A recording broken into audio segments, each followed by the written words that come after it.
할렐루야. 오늘 대망의 새 아침 여러분을 주님의 말씀으로 축복합니다. 오늘 본문의 말씀은 열왕기상 1장 32절로 37절 말씀, 왕의 축복의 조건이라는 제목으로 2019년도 새해 인생 최대의 하나님의 복이 동행하는 삶이 되시길 축원합니다. 본문 말씀은 다윗 왕이 가로되 제사장 사독과 선지자 나단과 여호야다의 아들 브나야를 내 앞으로 부르라 하니 저희가 왕 앞에 이른지라. 왕이 저희에게 이르되 너희는 너희의 주의 신복들을 데리고 내 아들 솔로몬을 나의 노새에 태우고 기온으로 인도하여 내려가고 거기서 제사장 사독과 선지자 나단을 저에게 기름을 부어 이스라엘 왕을 삼고 너희는 양각을 풀며 솔로몬 왕 만세를 부르고 저를 따라 올라오라. 저가 와서 내 위에 앉아 나를 대신하여 왕이 되리라. 내가 저를 세워 이스라엘과 유다의 주권자가 되게 하기로 작정하였느니라. 여호야다의 아들 브나야가 왕께 대답하여 가로되 아멘 내 주 왕 하나님 여호와께서도 이렇게 말씀하기를 원하오며 또 여호와께서 내 주 왕과 함께 계심같이 솔로몬과 함께 계셔서 그 위를 내 주 다윗 왕의 위보다 더 크게 하시기를 원하나이다 하니라. 아멘. 모든 기독교인들은 새해가 되면 하나님의 축복의 대상이 자신이 되기를 원합니다.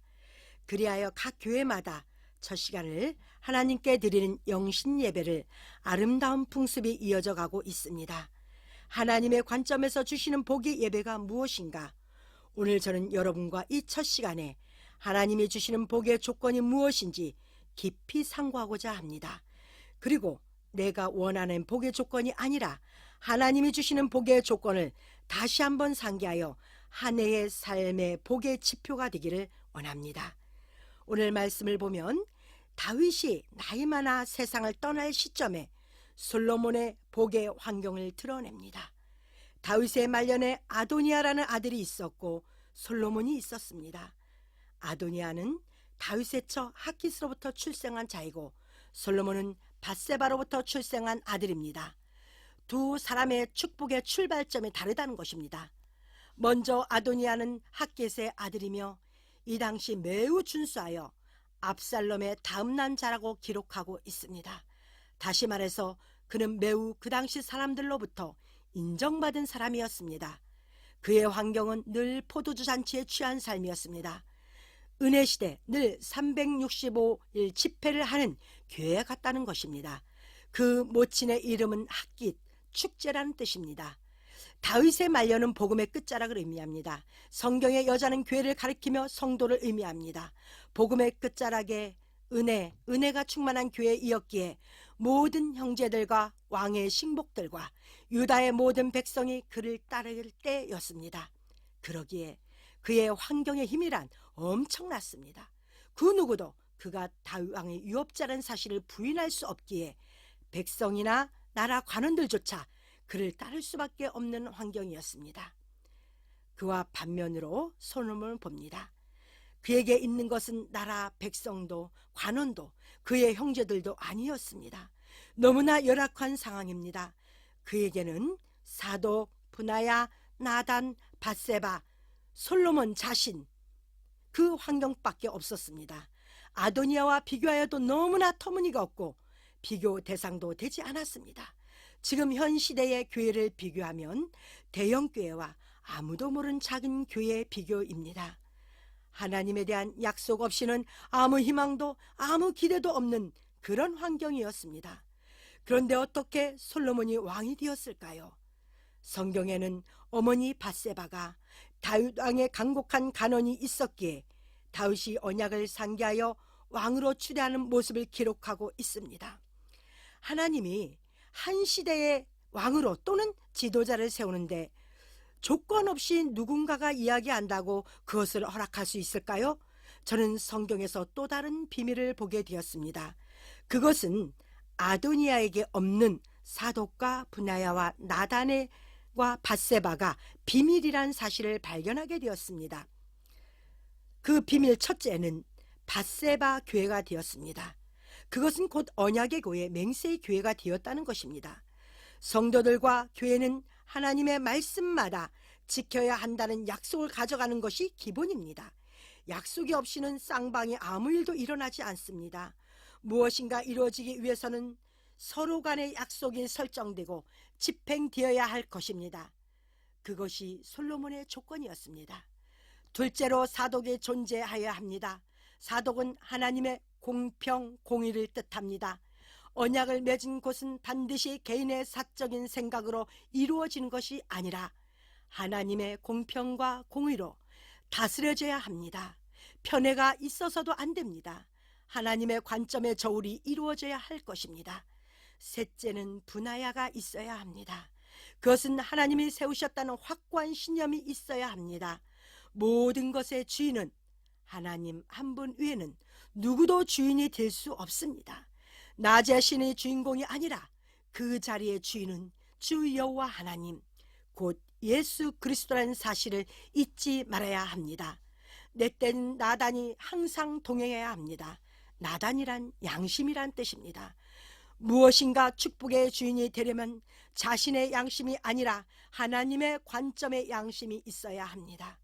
모든 교회들, 성도들마다 자기 주관적 신앙생활을 하다 보니 같은 기독교인이라 할지라도 다른 모습으로 하며 큰 소리가 나기도 합니다.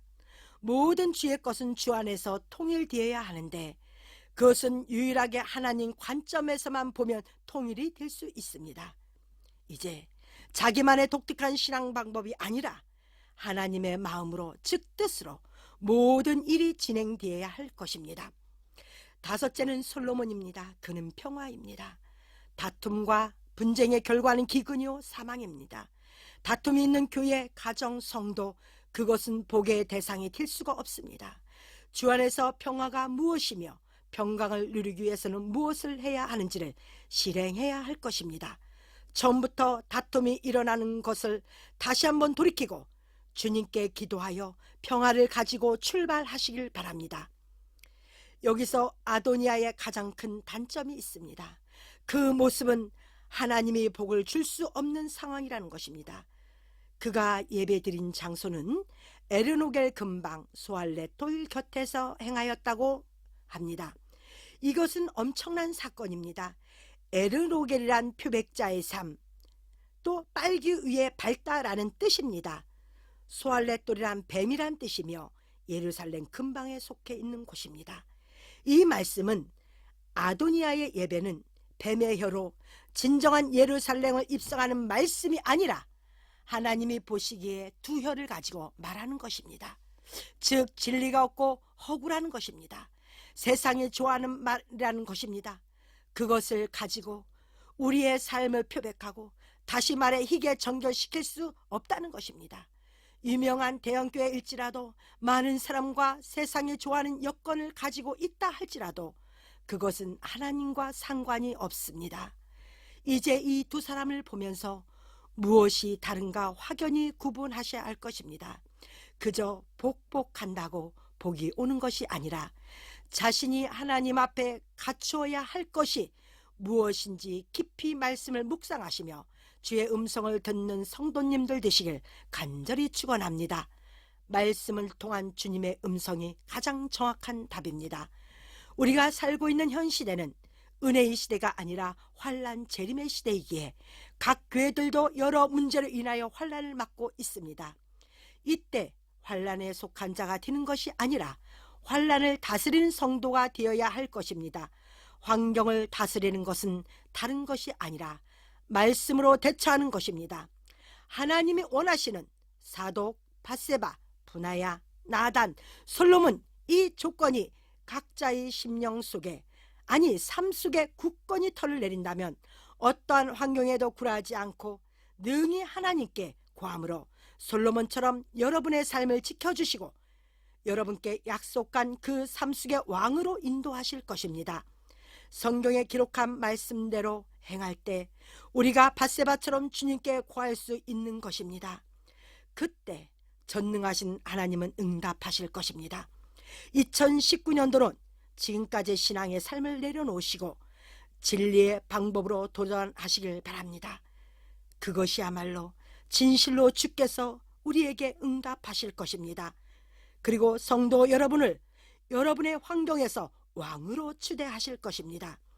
말씀을 보면서 우리에게 희망이 보이는 것은 유명한 자를 뽑으신 것이 아니라 작고 형편없지만 하나님의 약속을 믿고 끝까지 달려나간 솔로몬.